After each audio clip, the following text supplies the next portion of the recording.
I've got the number one indicator if someone's going to be successful with money. And hear me out to the end because it could change your own trajectory forever. Our biggest indicator of how we manage money is our upbringing. And whether you resist it or embrace it, your hometown, your parents, your loved ones, they shaped how you interact with money from a very young age. So what are the best ways to educate our own kids about money so they don't repeat our mistakes? Here are 3 levels and my own experience with our kids for you to unpack. First, hit subscribe and comment just how much money you give your kids so I know how we're handling allowances out there. The bottom line is having your kids earn, save, handle, and spend money teaches them about financial literacy. It's what we want for all of our kids to be successful in life. Nearly 7 in 10 parents gave their kids a regular allowance last year. This is your classic currency in hand to do with what they will. They can spend it how they want, and they're getting real money that they have access to. However, 1 in 5 families, that's 20%, reported that money was a taboo subject and not talked about at home.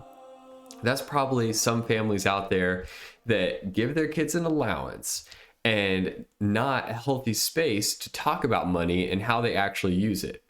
These 3 levels will give you options for considering what to do with your kids. Level 1, the most basic way to teach your kids about money is to give an allowance without merit and without guidance. This is just random free money in their pocket. This is an old school way of bringing money into the family dynamic.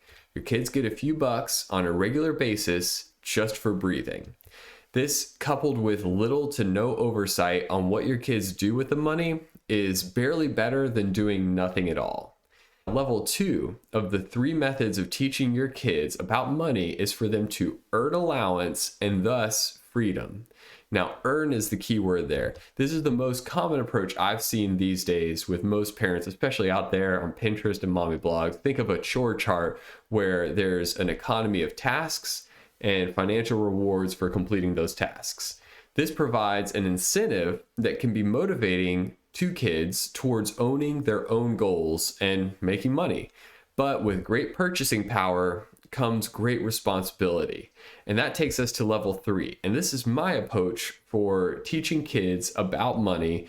And that's maximum earning, maximum learning. All right, let's use a brief example of buying the first car.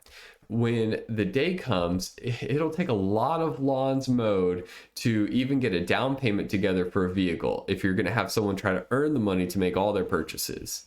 It's just sometimes unreasonable and the timeline is just too long. You want this kid to be able to drive themselves to school and work and fun and be able to have some level of autonomy. But the sweat equity and the delayed gratification, let me tell you, it's worth it. You can create an artificial experience for them to get used to the full cost of buying and maintaining a car with a low interest loan from dad. And this is designed to meet their car needs with their realistic income ability. So just for example, let's say you're going to put them in a $10,000 car. It's going to take them forever to earn that much money. And instead of them having a real loan out there, you're going to buy the car and then you're going to have them put $500 down, and they're going to work off the rest of that $9,500 over the course of a long period of time.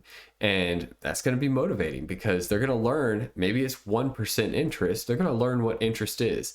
And just as a side note, I wouldn't tell them, but maybe you take that interest and you put it towards their down payment on their house as a gift or a wedding gift or education or something. But this can be a way that you can help reward them for participating in this sort of experiment economy that you've created. In short, just buy them a car, but have them work it off over a long period of time. Now, I don't recommend allowing a 16-year-old to make any decisions that could affect them long term without a heaping amount of oversight, and that includes a real car loan or a new vehicle with no strings attached. These things could be a recipe for disaster. I mean, maybe they'd be fine, but do you want to take the gamble? It's not my parenting style. So here are my 4 tips to win teaching kids about money. Number one is use cash. Kids need a physical representation of stuff so they can hold and feel and fully grasp quantities of things. It's just developmentally where their brains are. And they need to see it increase and decrease in not just quantity, but volume over time when they use it and lose it. So show them real value. This is number two. Have them physically put a toy with cash they earned in the basket and buy it themselves. They need to know what things really cost. They need to know what the real cost of a toy or a snack or whatever it is. And they need to be able to weigh that against what they've got in their own pocket. Number three, develop buy-in. Don't give an allowance, give commission and encourage entrepreneurship in their lives. This is something where, depending on their age, this is anything from lemonade stand to 16-year-olds developing online businesses that are making millions of dollars. It's everything in between. If they have buy-in and they understand that their work is translated to real value that they can go and use and spend and grow, then they're going to have more stuff to be able to learn with. And it's going to become more real to them because they got sweat equity into it. Fourth, and honestly, most importantly, teach them the value of giving by experiencing it firsthand. This fourth item could be the best thing that you ever do with them in regards to money.